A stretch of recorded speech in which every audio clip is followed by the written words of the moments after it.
Hi everyone, I'm Dominic from Bridge Plus. We are the co-working and community activator platform at CapitaLand. And currently we have over 8 co-working centers between Singapore, China and India. And we'll be adding a brand new location in Singapore FinTech landscape this year, which is the FinTech Hub that we are having at 79 Robinson Road, which we are designing to host the FinTech community.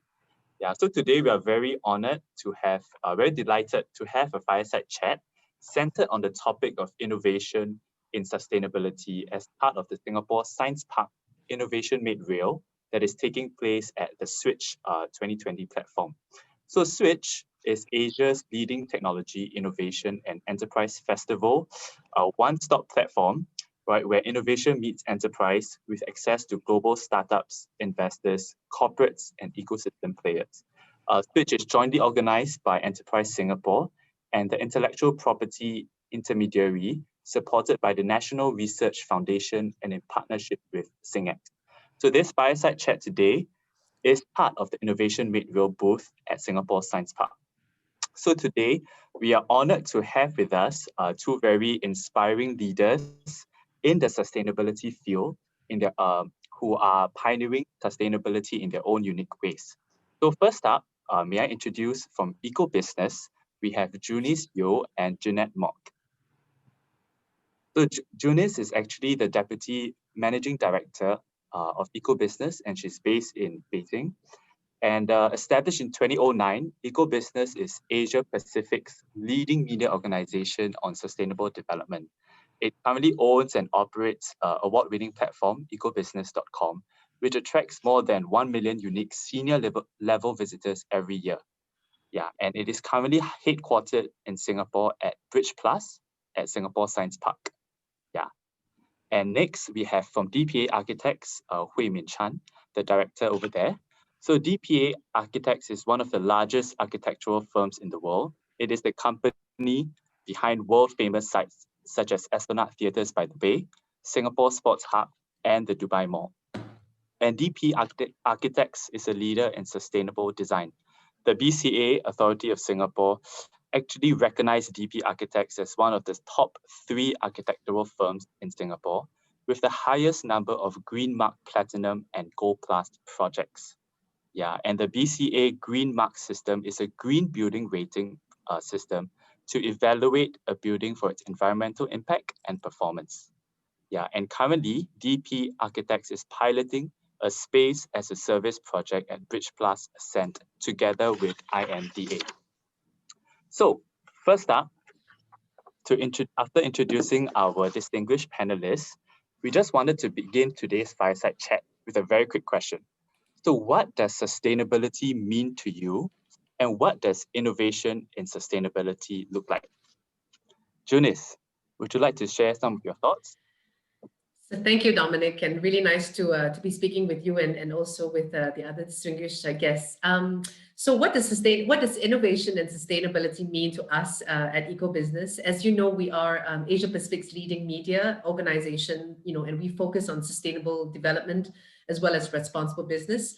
Actually, innovation, I have learned over the years that it's actually very much part of sustainability. And the reason really is that we realize that businesses today cannot really rely on their existing traditional business models to continue to function, just simply because it's not working. We are facing one of the most urgent, climate crises of our lifetime. And if we are going to continue operating the same way as we do, we're pretty much going to be burning ourselves alive in the next 100 years or so. So there is a certain level of urgency that, businesses and governments have to do to mitigate climate risk that is actually really happening. And in doing so, there is a very strong level of innovation that has to be cultivated in organizations to be able to achieve some of their climate targets. And in climate targets, we're talking about, how can we reduce our carbon footprint quite dramatically? How can we manage, waste, water, and of course, find ways to source for energy in the most energy efficient ways. So as I said, no traditional business models can deliver that. And this is why innovation comes in at a very critical point, but also has to be taken very seriously and adopted as quickly as possible in businesses today. So I guess in Eco-Business's journey, it's really important to think about where that sits in organizations and how we can help them to advocate greater innovation platforms, in their businesses. Yeah. Thank you, Junice. Yeah, No worries. yeah. Maybe we could hear also from Hui Min, Sure. what that means for you. Right. So I'm an architect, and our business is really in creating built environments. So our fundamental reason for pushing sustainability is because of the well-being of the end users. So if you have, we strongly believe that the physical environment shapes your behaviors and shapes your ability to enjoy the blue skies, the clean air. So if you want people to live well, to have good and happy communities, you need to, in a concerted way, work towards maintaining that and not impinge upon the ability of the next generation to be able to enjoy that as well. So there are a lot of things that we do. I mean, we talked about the Green Mark project is one of them, because creating sustainable buildings is quite complex. You use a rating system to help you, but fundamentally, we want to advocate for not doing wasteful practices. So there's something called the regenerative design, not to waste energy, try to recycle as much as possible, to look at more circular mindset of thinking, life cycle costing, these kinds of things, rather than just consume. So that we find is something very helpful to be in the front end, because we are in a position to advocate and help people along. Maybe not everybody believes in doing everything, but we try to contribute as much as possible. So it's through the built environment. I see. Thank you. I see there's a lot of similarity in both your views about sustainability. And I thought there was something quite interesting that Hui Min mentioned about having this circular mindset. So maybe I just wanted to ask a bit more. I guess in this climate with the COVID-19 pandemic, I think the built environment has also been impacted quite a bit. I just wanted to ask, how has that maybe reinforced or even validated a bit of what you shared about not having a consume kind of a mindset? Well, so when the pandemic hit, we started to do quite a number of surveys. Actually, we surveyed our employees, our partners, and also our clients, and had conversations to try to understand how this has impacted them. And essentially, most of the people feel that the way that they've been disrupted so much that it's time to reset. So broadly, the trends that are coming up are people are working differently. That's likely to stay even after the vaccine is found. People want to have more flexible spaces and more resiliency. So you will see more self-sufficient towns. People want to be, because of the self-sufficiency, you see duplication. So there's a bit of a conflict between sustainability, being optimized versus the need for resiliency at the moment. So the people are discussing about what's the best way forward to balance the resiliency, flexibility versus optimization. And you are also going to find that people want to double up. Your house is now a school, it's an office, it's also a home, and people are fighting for space. So we've actually seen people, we've done layouts. I mean, maybe at a different platform, we can share that, a design platform, of how a new office could look like, how a residential would look like, even for retail spaces, how that would really change. The other layer is digitization. So digitalization has happened at an exponential rate because of the pandemic. People's mindset have changed towards how much digital life can play. And we see this as an opportunity to also change the real estate world. In particular, back to the circular mindset, it's no longer enough just to design something and say, okay, hand over, you take over, okay? You now have to know how it performed, learn from it, so that you can do this optimization and recycling of even space. So that's something that we suddenly decided or realized quite recently that we are now able to do. We want to measure the performance of spaces, whether it's indoor air quality, its usability. We did it in our own office. We learned so much about how sometimes a willful design gesture has a cost to our future expandability and so on forth. And we want to now take this learning to benefit other people as well. Yeah. Okay. Yeah, I think it's very exciting to see how workplaces or even leisure areas will be reworked and reimagined going forward. Yeah, okay. Maybe back to you for Junice and eco-business. I understand, I mean, a lot of times you work closely with governments, NPOs, and even corporates, not just in Singapore, but around the world. So I just wanted to ask from your unique vantage point, what have you observed was interesting or was trending in this year in the field of sustainability and innovation? Yeah, no, I think this year is is known for so many things, bad and good. But I think for sustainability, it's really come hard on a lot of organizations that in the sense that we only have 11 years to really make a difference before all changes in sustainability is irreversible. So I think it's becoming very clear to organizations that there's a 2030 year target that everybody needs to work towards. Otherwise, we're going to see pretty devastating impacts on the ground. And so businesses are setting pretty hard targets right now, science-based targets, that really try to move the needle on achieving, their goals on carbon, on water, on waste, and things like that.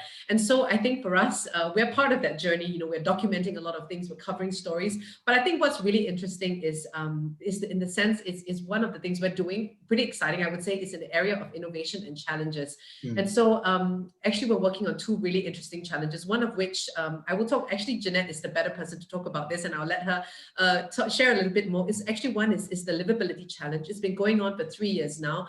We partnered with Temasek Foundation, who's basically the sort of the main backer.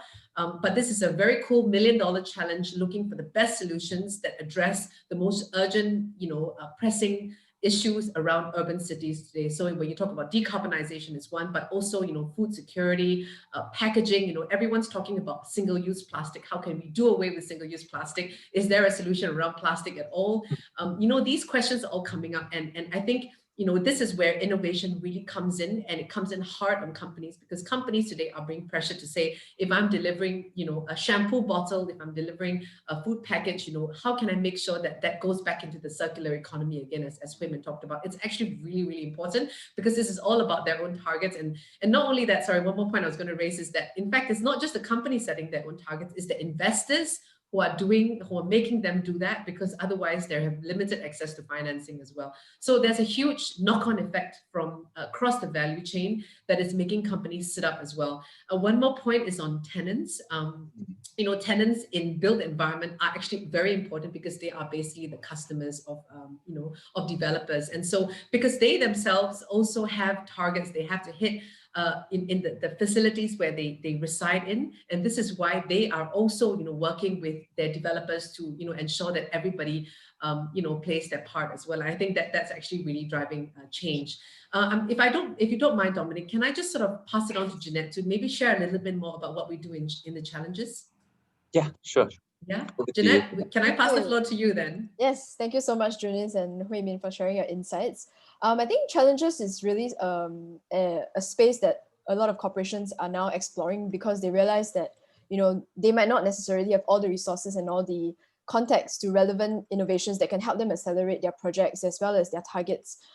So this year, actually, CapitaLand has launched their 2030 Sustainability Master Plan, which they aim to meet really harsh targets, like Junice has said, by the year of 2030. And as part of their master plan, they have themed their master plan into 3 areas, which is called Build, Enable, and Accelerate. So where this challenge, CapitaLand Sustainability X Challenge really comes into play is under the Accelerate theme, where they want to drive innovation within their culture as well as their organization. And they're looking towards, the global industry, the global platform, where they're able to gather innovations and collaborations amongst, startups, SMEs, MNCs, IHLs, and really anybody who has a solution that can help them accelerate their journey to meeting their 2030 targets.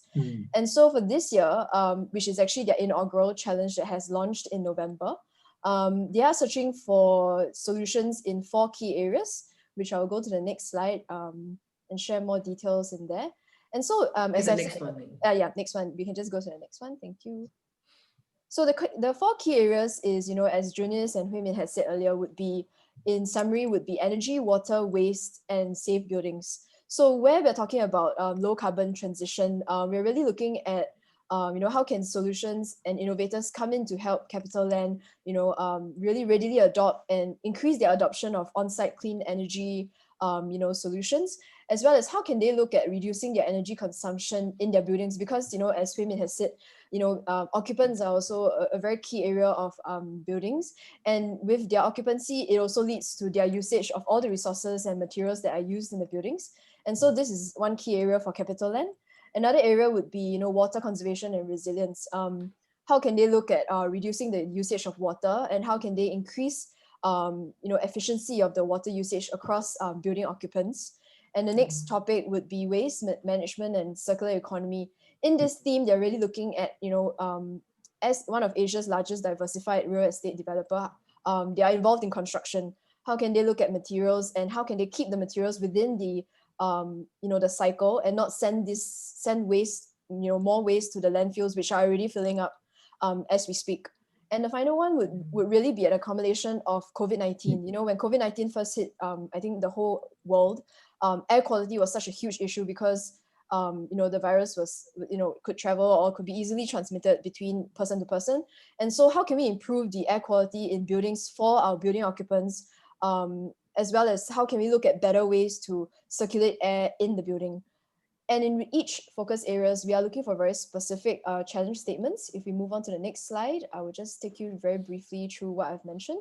So as I mentioned, low carbon transition, the CapitaLand is looking to achieve, how can we readily adopt on-site clean energy solutions? And the next one would be, how can we significantly reduce energy consumption? Under water conservation and resilience, it would be, how does CapitaLand and its buildings adopt new ways to manage water, as well as, how can they easily and quickly detect abnormalities in the water usage pattern, and, reduce the amount of leakage, and really ultimately to fix the problem as it occurs. And the next one for water would be to reduce the potable water usage. How can they look at different methods to harvest water other than rainwater? And so that would be the CapitaLand Sustainability X Challenge that is currently ongoing and looking for submissions across the world, really. And on the table, we are looking for 2 grand winners who will get the opportunity to secure project funding of up to $50,000 in Singapore dollars. And of course, along the way, they'll be given mentoring and coaching by a CapitaLand business leader.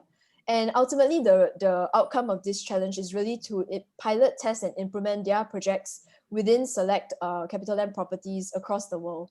So thank you. Thanks, Jeanette.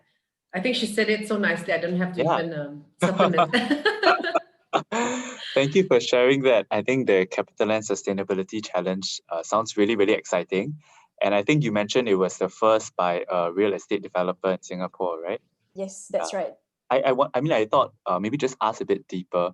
Actually, what inspired this challenge, and what continues to inspire, I guess, eco-business in this area of innovation? I think I will start the first question. I'll start approaching the second question, where what really inspires eco-business with our innovation, and how do we work with more partners and stuff like that.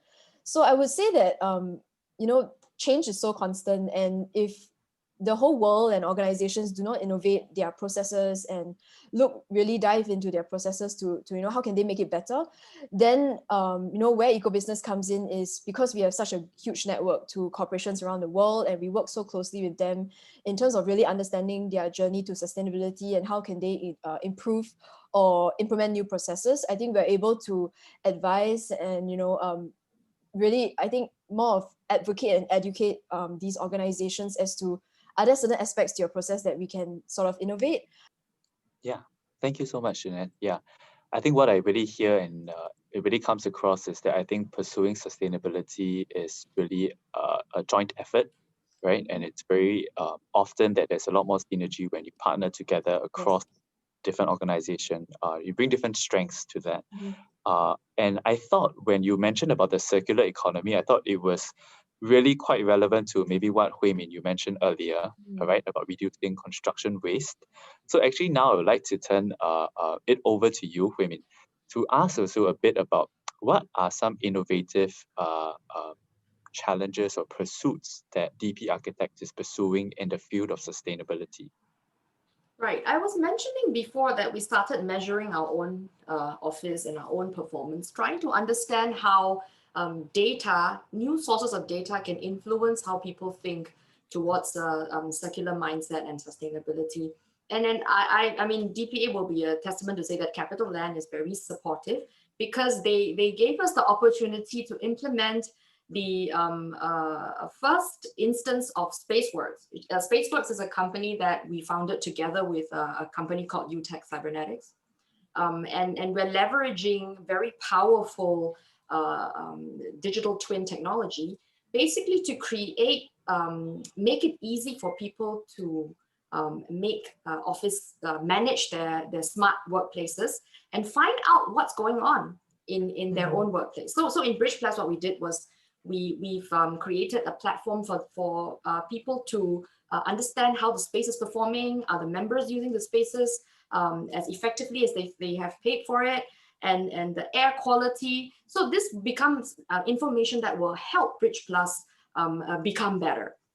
And what's exciting about this is not that we are doing it for one office alone. We are creating this solution so that anybody, non-programmers, can more easily create these solutions for themselves. We want to basically open up the ability for people like, FM managers, architects, designers to rethink about how they're using their spaces and get access to this easily. Because right now, the pathway, the journey to get that is quite cumbersome.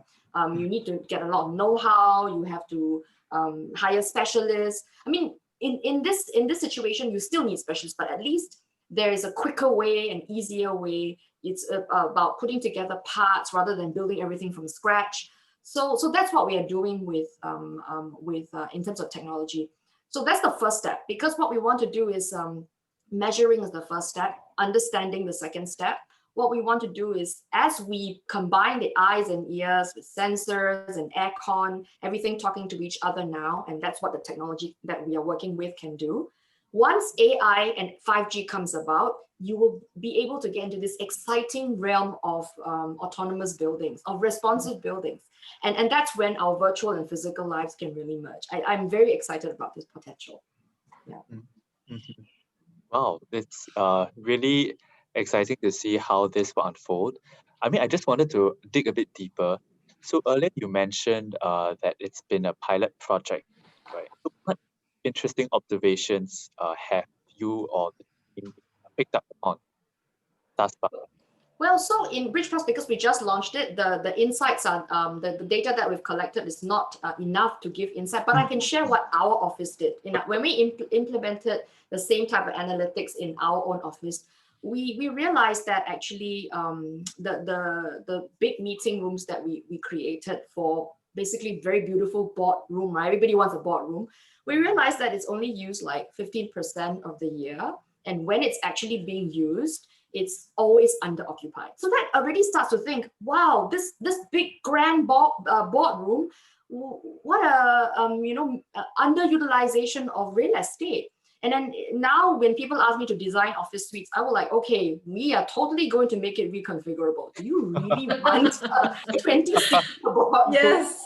The other thing that we noticed was the boardroom was always cold.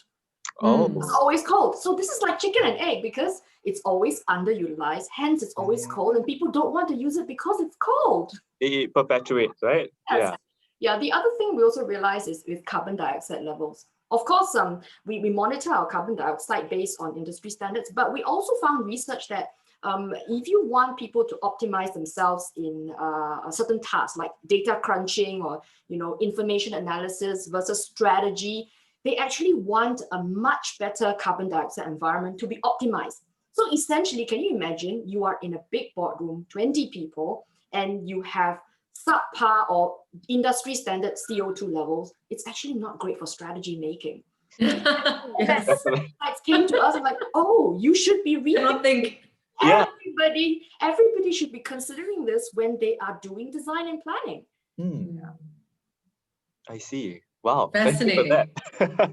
Junice, I think you are nodding ahead very vehemently, like, yes, I agree. Yes, I couldn't concur more. I mean, I think it's really true. A very comfortable work environment, it's almost essential to innovation or even just inspiration to innovate. And I don't want to plug Dominic here, but I think this is why eco-business, we've been with you guys for a long time, and we've been operating since your inception, even in Bridge Plus. I think one of the nicest thing is the how important it is to the team to feel comfortable where they work.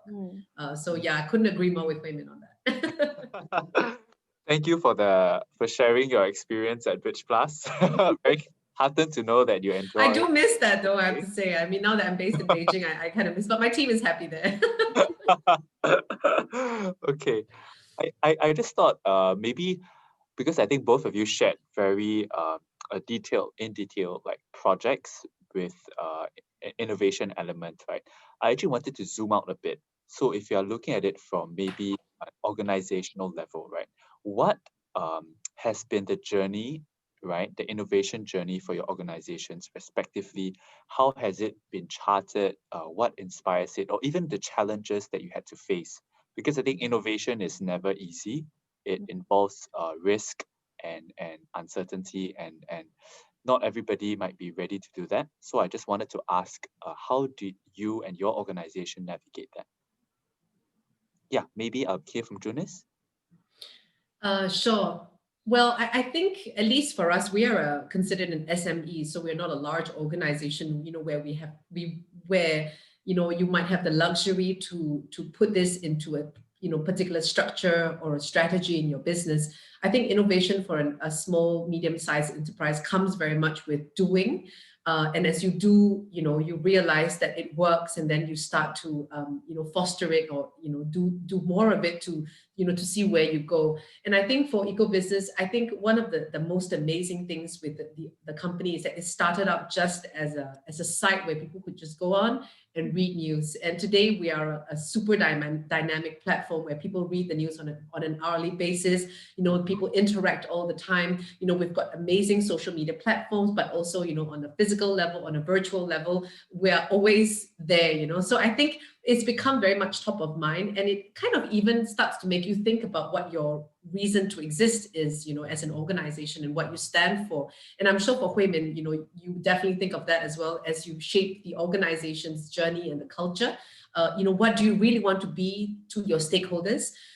Is very important. I think one more thing as well is a really positive mindset from the senior management is pretty important. So, when Jeanette, comes along and finds an opportunity, I think we never say no to it, because there is always an element of guessing, or like, should we try it? Should we experiment with it?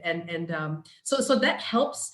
One of the things I think that eco-business did, which I thought was very, very helpful, was that we brought together like-minded communities within Bridge Plus, actually, that focus on sustainable development. So initially, when we first started out there, we were just one team, one little company there that drove sustainable development. But today there are so many non-profits, profitable companies that are also based in the space, because they all want to sort of come together and find a way to collaborate and work together. And I think that just sort of came out of just organic breeding. We allowed people to come, we gave you the contact, and then you kind of fostered it, and over time it just became this little community. So I think that really just stemmed from trying, experimenting, and then letting it flourish. Yeah, Thank you. Jeanette, would you like to add to that as well? I think when you were launching the CapitaLand Sustainability Challenge. I would add to Junice's points on innovation. I think as an organization, I would definitely say that it's so much easier for a SME to really look at innovation and look at different ways to do what we are already doing, and how do we improve our current SOPs. I think it's so much easier for a small organization to implement these changes. And I think another good thing about eco-business, or another mindset, would be that you need to be positive, and you need to be able to adapt to changes very easily. I think COVID-19 this year was such a great situation where, all the organizations around the world really had to adapt to working virtually, as well as to getting used to just talking to each other virtually, and working dynamically over like shared drives. And I think that's why eco-business was able to adapt so well, because we are really very digital in a sense. And because we have Junice in Beijing and we have colleagues in Philippines as well as the Europe, I think we already had that mindset, which make innovation slightly easier to implement and to really get into that mindset. I think, as you said, with launching CapitaLand Sustainability X Challenge, we launched it during COVID-19. I would say that it's because of partnerships with Bridge Plus like yourself, as well as other partners who helped to come on board the challenge, which makes innovation or inspiring innovation in their community so much easier. Like you said before, I think it's a matter of really finding the right partners and working together with each other to amplify the message and to amplify the inspiration across the world. So I would say, yeah, definitely, innovation is not easy, but it's something that can be inspired, like Junice said, from top down or even bottom up, really regardless of the relationship that the organizations have with the stakeholders. Thank you. Yeah, I actually wanted to post that to Hui Min as well, because I think BP Architect is a very established firm, and I think it was also established as a leader in sustainable design. Yeah, so how has that journey been for you and the organization? Yeah, I'm going to be very candid here, because we are a large firm and an incumbent, it's considered an incumbent in the industry. And in the industry that innovates the slowest, the built environment industry is the slowest to innovate out of all of them. So I must not lie and I must tell you the truth. It's a difficult journey. Innovation is always like swimming upstream in this industry. That's why sometimes stepping out of it, going into technology, and then looking back at the built environment industry, it's easier that way, jumping in and out, collaborating with people. Will give you new perspectives, collaborating with universities. It helps to inject a lot of innovation thinking. But I also want to highlight, when you asked me that question, the first thing I thought about was sustainability in a different way. So DP is 53 years this year. We founded in 1967. And we have built into our formation of the company, and it's basically the culture and values of our company, a succession plan. Essentially, the sustainability of DP is in its partners always willing to give their power to the next generation, enabling them, grooming them, and so that when they come into the position to be leaders, they are prepared and they are in turn expected to pay it forward. And that really is very important, because it's the values and the shared culture and the bonds that help you bridge all those conflicts and challenges and innovation. Because when you innovate, you are essentially sometimes taking away some people's way of life, a practice that they've always done. And they need to believe that you have their best interest at heart and not that they are disposable. So that level of sustainability in terms of an organizational values is something that I think is not mentioned enough in this context of sustainability. Yeah, thank you for that. I think it really broadens our understanding of what sustainability means. And I think earlier I wanted to also ask, what does sustainability mean to each of you, right? Because I think a lot of times we use the term quite maybe sometimes imprecisely when we mean it to refer to environmental. But here I think a more people renewal element as well. Yeah, and I thought maybe this could also be an interesting question, I guess, for eco-business, because I understand that, I mean, comparatively, it is a much younger organization. And also structurally, I think you have correspondents all around the world, right? And maybe it's a little bit different being in the media sort of industry compared to the built environment. Yeah, so I just wanted to pose that question. How do you see it? How do we see sustainability, right? Broadly, yeah. I think that question is so quintessential, especially in our role, because I guess for myself, I've been a consultant for many years in this space, and the challenge I face actually is that most of the people I interact with understand sustainability as purely just recycling in my company, use less paper, and maybe perhaps not bring so much plastic and stuff like that, which is not wrong. It's absolutely correct. The thing though is that sustainability, the topic itself, is constantly broadening and constantly deepening. So, for example, when you think about, say just the use of a mobile phone, for example, there's so many issues around sustainability just with the producing of the phone, the supply chain of making that phone, and of course, using it, the batteries that come with it, where the rare minerals are used to produce that battery. Of course, the workers involved in that as well. So sustainability encompasses all of that. And this is why the work we do is really exhausting, because you have to cover all these elements when you talk to anybody about their business. But you also need to think what is most material to their company itself. So for example, in the built environment space, clearly it is about, how do you use less of the materials you use to build your building, but also how do you maintain the building in the most energy efficient way. But also, who are the people building the building? How are you taking care of them? Do they have proper contracts? Are they paid fairly? Is there a diversity element to it as well? So it goes on and on and on. But what is important to an organization to think about is should you prioritize in this? Because you only have that amount of resources you have to take care of responsible business. So you can't do all of it for sure, at least not in the short term. So what can you do now to ensure that you have the maximum impact with the least amount of resources you can give? And then after that, try to build on that. So that's at least my understanding of how sustainability is and how it should be managed. Thank you. Yeah. It's a very practical look into what organization can do and should prioritize based on right? Yeah, I see. Jeanette, would you like to add to that?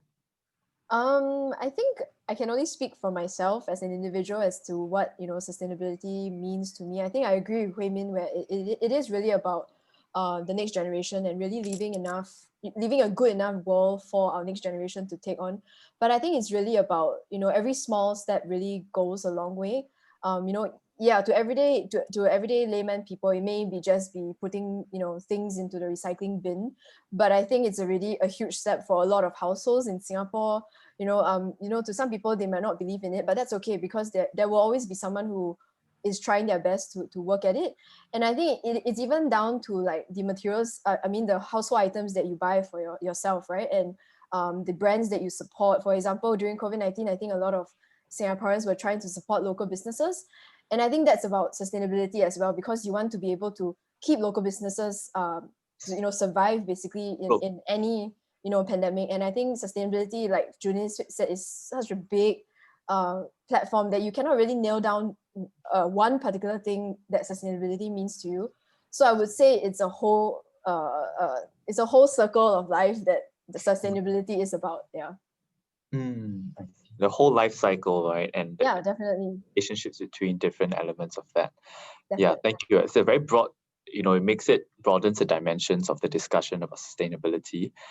And actually, to that end, I just wanted to ask, looking forward, beyond 2020, even past 2021, what are some innovations in this sustainability field that you would you are looking forward to? Yeah. Wow, I wonder if Hui Min has a view on that first. Love to hear your view on looking that. into the crystal ball, what would you like to see?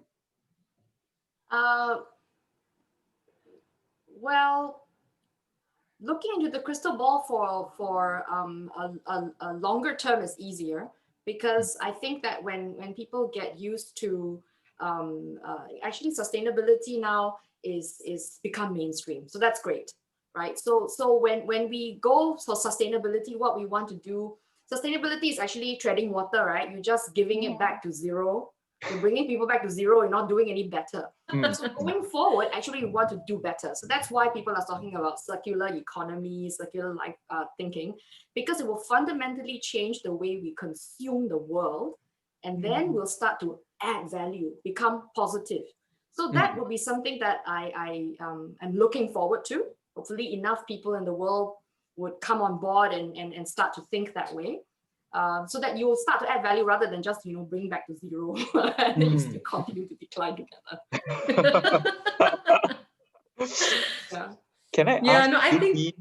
Oh, sorry. Go ahead. Sorry.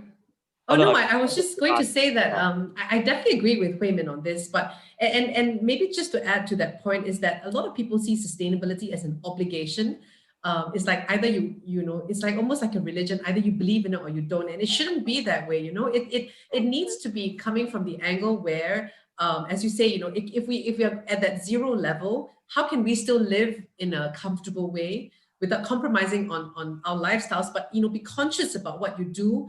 And a lot of it comes with habit, to be honest. You know, when we cultivate habits, you know, about say using less water, switching off the lights and stuff like that. That's individual action, but it becomes collective, and there is a big effect when collectively we can do it.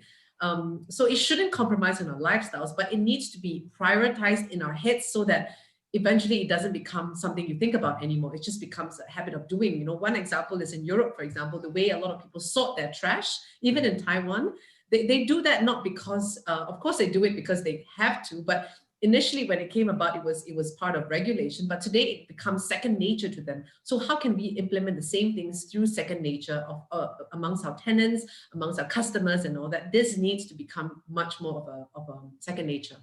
Yeah. Mm. Yeah. Well, I wanted to add that actually in these days, because of the rise of green financing and many other incentives, sustainability now is good business. Yes, so people are starting to change their thinking. It used to be obligatory, you know, like you know, exactly. there's no added value, but now it's actually you save money, you get better customer recognition and so on. So I think that we're definitely moving in the right direction. Yeah. Yeah. Now, actually, the issue is as well is to ensure that there is limited greenwashing in this movement. Right. This is the problem. Yes. Everyone is claiming to be green, and now you got to make sure that you know there is a certain structure in place so that you classify them correctly. Couldn't agree more. Yes. Yes. I think that's where eco-business, you will report on the real practices. Yes. Of corporate. Correct, Dominic. Thank you. I see. So I mean I hear from Hui Min, I guess also a bit of Junice, that I think both of you are doing mentioning a bit of reimagining the way that we live, right? Because I think a lot of the way that we live extracts a lot on the planet that we live on. Yeah. And I wanted to ask you, so like in your view, what other ways would this I don't know, eco friendly or eco sort of like aligned kind of lifestyle look like to you? Hui Min, do you want to go first? Yeah, I could start. So one of the things that we started to, in our research, found that this circular thinking actually will change the way people consume things. For example, Philips launched this idea of not selling you the lights, but they'll rent you the lights. It's a lighting as a service. At the end of the life cycle, they'll take back the lights, recycle the material, but in between, because you pay them yearly for the lights, the lighting, they will collect data about how you use it, so they will improve their product. So that kind of thinking is changing the way it's circular economy, essentially, right? It's going to change industry, and a lot of things will change. And it starts there when people start to offer the services differently, and it make it easy for people to lead a sustainable lifestyle. That's when you start to see change. And I think this is a good example. I mean, in clothing also, there are some companies who are doing sustainable fashion. They recycle denim. And now you see some I saw a store in Great Wall City where you bring your own containers to get the you know, rice and all that stuff. So those kinds of businesses are starting up, and they seem to be you know, going in the right step. I hope they remain viable, because that would be a way for us to kind of shift our thinking towards the circular economy. Yeah, and that could be one of the ways that we can move forward. Yeah, I see. Yeah, no, I couldn't agree more with Hui Min on that. And I mean, it just sort of got me even thinking, you know, through apps today, you know, the way we make use of technology to enhance our way of life and reducing our footprint is definitely almost seamless. It almost needs to be done because, you know, most people are actually very adaptable. And the moment you explain rationale, they get it. And once you have early adopters, the rest of it will come very soon. I think most organizations need to have the confidence to do it, the resolute to say that we will just implement it. We will go through the hard motion of having to explain a little bit, but over time, the community gets it. And once one organization does it well enough, the peers would eventually follow because they realize that it's moving in that direction anyway. You might as well adapt now or lose out later. So I think that's where the community needs to support one another to move the needle forward. Yeah. It's almost like a kind of positive peer pressure, right? Everyone's Yes. together. Yes, And also absolutely. sharing economy. So when you share, of course, you consume less, right? Yeah. Yeah. Yes. So many wins there. Yeah. Okay. Thank you for sharing that. I think I hear like circular economy, sharing economy, and even moving more towards less on private ownership, right, of a lot of things, and more of like a stewardship kind of a model where you rent Agree. for a period of time. Yeah. And you can share it with other people, right? You really max out the utility of a certain thing, right? Okay. So I also wanted to bring it back to this series on innovation made real at Singapore Science Park. And I think earlier both of you mentioned a lot about the importance of collaboration and partnership. Yeah, so I wanted to ask, actually, what has been, what are some of the benefits, experiences that you've had being in Bridge Plus, and also to a larger extent being in the Science Park community, whether it is literally having a workspace here, or even just partnering with organizations in that space. Yeah. Jeanette, I think you should as well later. Sorry, but Hui Min, please go first. Okay, so I'm going to take this opportunity to thank Bridge Plus.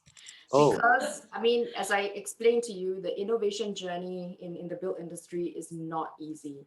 And they were a breath of fresh air. Every no that we've heard, they say yes. They collaborate. They say, what do you need? What kind of data do you need? How can I enable? And that kind of spirit, to promote innovation and to enable, I think it's basically the DNA that makes Bridge Plus so attractive and a success. So and it's genuine. I must say that. Yeah, and thank Bridge Plus. Yeah. I think for eco-business, we have been tenants with Bridge Plus for the last 2+ years, I would say. And we have moved offices, I think, 3 times now in the span of 2 years. And I think really what makes Bridge Plus so enjoyable to work from would be the flexibility in terms of the spaces that we get to use, regardless if it's for meetings or just to have a lunch or just to, interact. It actually feels like our second home to a certain extent when you spend so much time in your office space and you really build that relationship with, the ambassadors like yourself, Dominic and Janet, and even the cleaner at the space. I think we are such good friends now that it's a really nice environment to come back to. And, like Hui Min said, that when we are at a obstacle, like when we hit a wall with certain things that we are trying to achieve with our events, I think Bridge Plus has really presented us the opportunity to really partner with us and help us fix our problems or even help us to achieve our goals as an organization, whether it's for event spaces or whether it's to fix immediate issues or that we might face as an organization. So I think that's really the second home environment that we really enjoy at Bridge Plus, I would say. Yeah, no, I do agree. And this actually brings to mind the fact that we are in a way can say your customers, but once you're a customer and you feel that the provider is trying to make it work for you and never say no, they're always trying to see that positive light, as Hui Min said, is such a valuable plus for somebody, I guess, especially when you're working day in, day out and you have a collaborator to come and help you to support some of these goals. It just couldn't mean more to you in a way. So that's very appreciated. Thank you so much for the affirmation of the Bridge Plus community, and I guess also the innovative spirit of collaboration. And I see a lot of it manifesting itself this year, right? Through, I guess, what you mentioned, the Space as a Service project and the Sustainability Challenge. So I just wanted to thank all of you for sharing your thoughts about how we can innovate and innovate better this year, both at the individual level and also at the organizational level. So before we end off today's really interesting panel, I just wanted to ask, what is one thing that you would want our audience to walk away from today's panel with? I guess I can start first. I think regardless of who you are, what organization you're apart from, whether you're an individual, I think whatever you do in terms of sustainability actually makes a difference to the entire world. So it doesn't matter whether you're part of a big organization or you are just an individual or a freelancer. I think if you have that sustainability mindset to make change, I think change will definitely take place. Oh, okay, I'll jump in then. No, well said, Jeanette. In my part, I think just from my own learning journey as well, innovation comes a lot with education and trying to understand issues better. So I actually would encourage the readers or listeners here to learn to understand more about the sustainability space and find your way in it. Don't be afraid to try. Contact us if you have to, do some experiments, some ideas. It definitely works with listening to one another. So really, I think education and being curious about the issue is really important. Thank you. So the big takeaway that I would say from this session is that sustainability is now already a core part of our lives. And there are many like-minded people out there who will collaborate with you or willing to share their experience with you in your own innovation journey. And come to Bridge Plus. Wow, I wasn't expecting that. For the record, none of us are paid to say this. I think we need to put a disclaimer out there. Yes. Not sponsored. Not sponsored panel. It's genuine, it's authentic. Yeah. Yes. Yeah. Well, thank you so much, Hui Min, Jeanette, and Junice for this time. I think it's really, really interesting to hear all your different perspectives and also the different angles that you are looking at sustainability from.